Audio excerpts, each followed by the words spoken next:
essaza lino ery'Essingo ery'Obusiro essaza lino erya Busiro badde njagala kulaba oba bannabusiro beebase ery'e Busiro lirimu emikisa mingi nnyo mu abantu bayitirivu ate n'ebibuga biri buli wantu. Awo nno nkoola bannabusiro musitukiremu musse mu nkola nnyinimu byatugamba mukole ebinaaleeta enkulaakulana. Busiro bw'anaazuukuka n'adda ku ntikko Buganda yonna naye ejja kugenda ku ntikko. Maliriza nga neebaza minisita ow'ettaka olw'okulungamya abali ku mulimu guno. Minisita Mariam Mayanja weebale nnyo, weebalire ddala. Neebaza ssentebe wa boodi ow'ekitiibwa Martin Seremba Kasekende ow'omutima, wamu n'abatuula ku boodi olw'okussa mu nkola kyukyu bye yalagira. Neebaza ssentebe ne boodi ya Bikal olw'okulondola ensonga y'abamusigansimbi be tulinawo. Neebaza n'aba Henwan Goji olw'okuba bamusigansimbi abatuukiriza bye beeyama. Beefuula bamusigansimbi. Neebaza Ssebwana n'olukiiko lwo olw'okuwagira enteekateeka eno. Neebaza n'abantu b'omu kitundu abaalaba obukulu bw'okuleeta enkulaakulana eno mu kitundu ne bagiwagira. Ate neebaza n'abaguza amayumba era nkoowola n'abalala bajje beefunira enju eziteekeddwa obulungi. Kabaka atudde wano ku Namulondo oyagala kusula luddawa?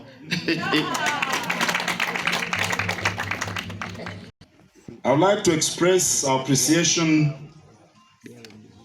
to our partners, Henwan Goji, for carrying out what they undertook to carry out by building these houses. Like it has been said by previous speakers, the standard as we celebrate 30 years of the Kabaka's coronation, the act of the Kabaka being in our midst and launching this housing project speaks volumes about the quality of housing that the people, especially in this Busiro County, deserve. We therefore call upon all people in Busiro and other people in Uganda to ensure that they improve the standards of their homesteads. Good living means good life, means long life. And I want to add my voice to that of the chairman of Buganda Land Board and call upon government agencies to bring us the amenities that are important for the development of the area, especially the roads and water supply. Kuddamu okwebaza ennyo nnyo bannabusiro olw'enteekateeka y'okwaniriza Ssaabasajja Kabaka gye mukoze olwaleero.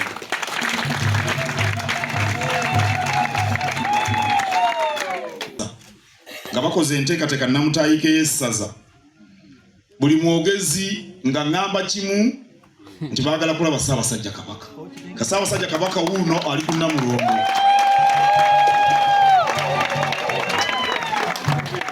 Mwebala okumwana eryinja eryenkanidde awo, tutegeeredde ddala nti ddala wamma mwali mwagala okumulabako. Kubanga tweteekerateekera olwa bbalaza mu Lubiri e Mengo naye beene asiimye okubabuuzaako.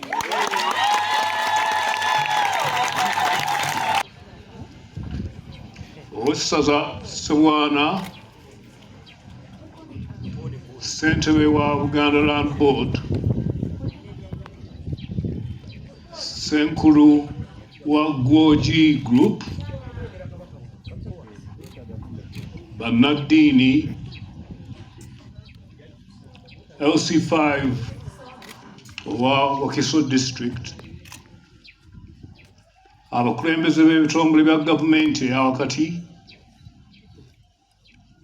abagenyi baffe mwenna bannabusiro mwenna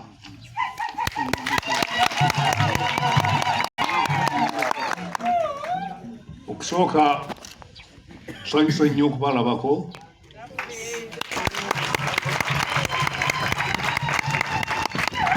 era mbeebaza n'ennyaniriza ennungi bw'etyo.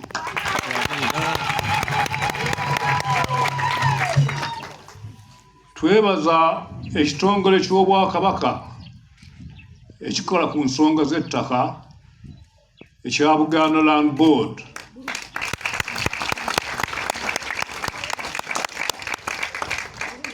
olw'okutuukiriza ekirowoozo kyaffe eky'okuzimbira abantu ennyumba eziri ku mulembe nga zijja mu busobozi bwabwe.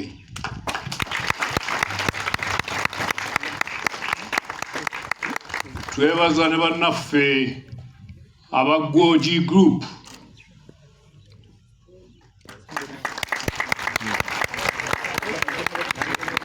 and thanks for your work in association with us. Twebaza bannaffe aba Gwoji Group betukolaganye nabo mu kuzimba amayumba gano era tusaba ne bannamikago abalala okutwegattako mu nsonga eno. Tukubiriza abo bonna abonaagula enju zino okuzirabirira obulungi n'okutuukiriza obweyamo bw'okuzisasula ng'endagaano bwe zinaalambika.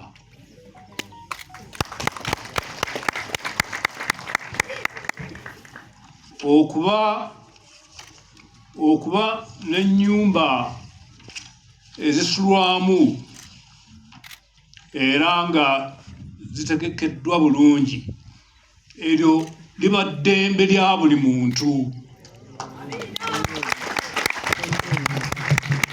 Liba ddembe lya buli muntu era abakulembeze balina okukituukiriza. Tusanyukira nnyo Mwami Matiya Lwanga Bwanika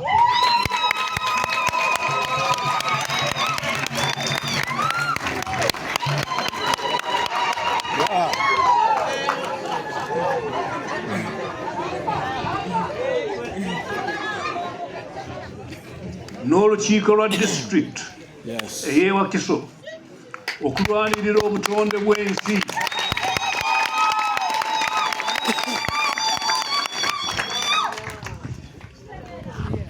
Tubasaba n'olutalo lw'okuzimbira abantu baffe amayumba amalungi era agali mu busobozi bwa buli omu, nakyo mukirowoozeeko.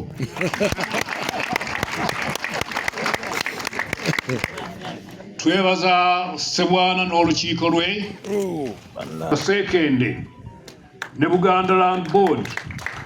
Tusiimye nnyo,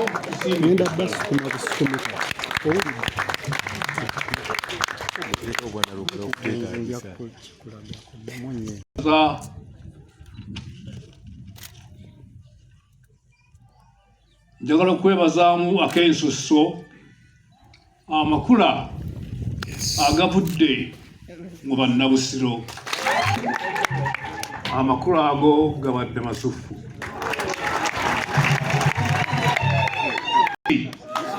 Sengonzi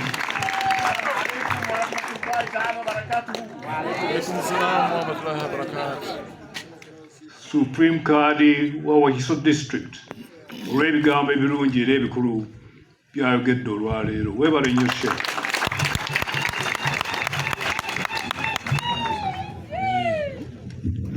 Leero ku mukolo guno n'okulaba ebyo byonna ebigenze mu maaso era bye tusuubira nti bijja kuyamba abantu baffe mu mbeera zaabwe. Mwebale nnyo, mwebalire ddala.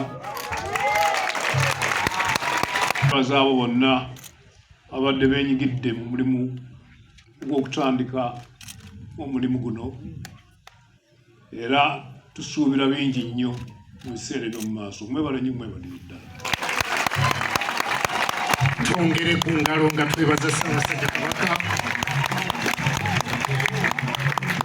Ayibeene tweyanzizza nnyo, tweyanzeege.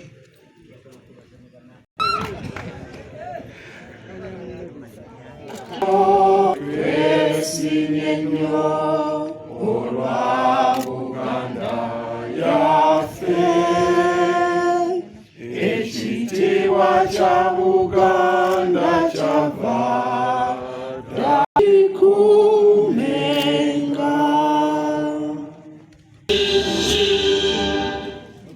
Mwebalire ddala. Kawo Ssaabasajja Kabaka asiimye okutugabula, n'olwekyo bannaffe tubasaba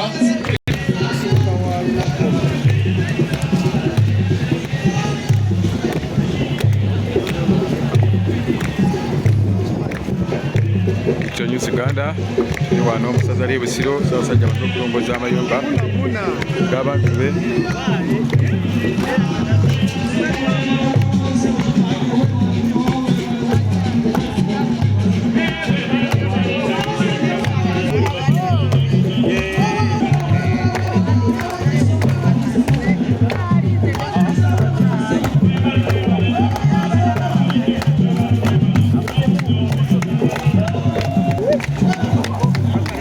News Uganda tuli wano mu Busiro, Ssaabasajja amaze okutongoza amayumba gano agazimbiddwa wano mu ssaza ly'e Busiro e Ssentema.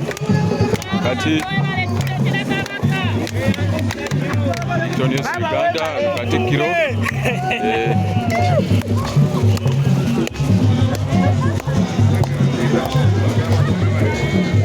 amayumba agazimbiddwa wano mu ssaza ly'e Busiro.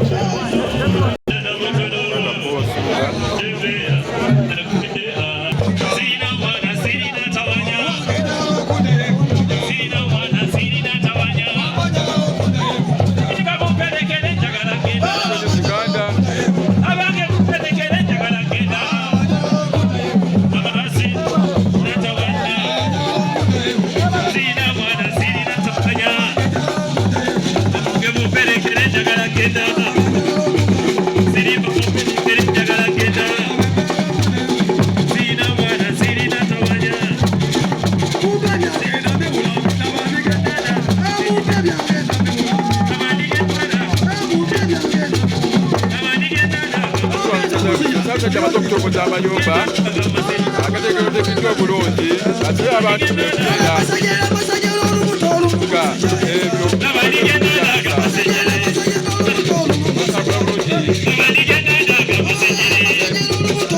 twasalibwa okuweereza musaza lya Busiro amanyizaga ag'emyaka 63 atudde kuzamulonda agenda okubeerawo ku mmanje omwezi ogwakasambula omwezi ogwokusanvu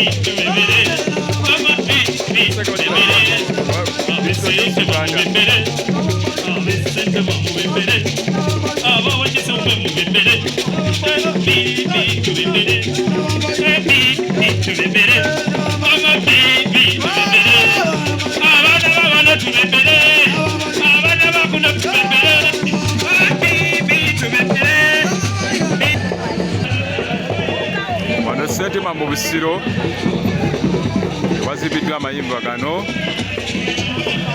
mu disitulikiti ya Wakiso.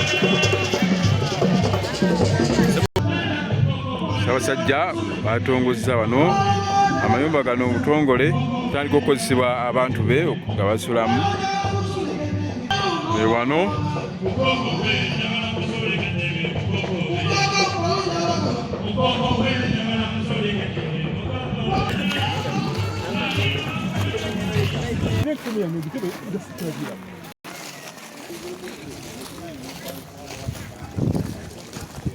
News Uganda emikolo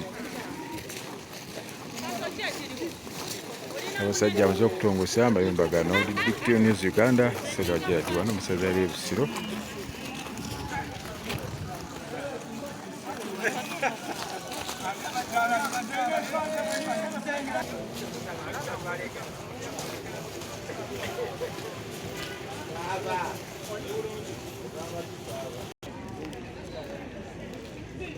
jejo ekikulembeddemu amatikkira ga Kabaka agenda okubeerawo nga 31 Mande oba mwezi Kasambula.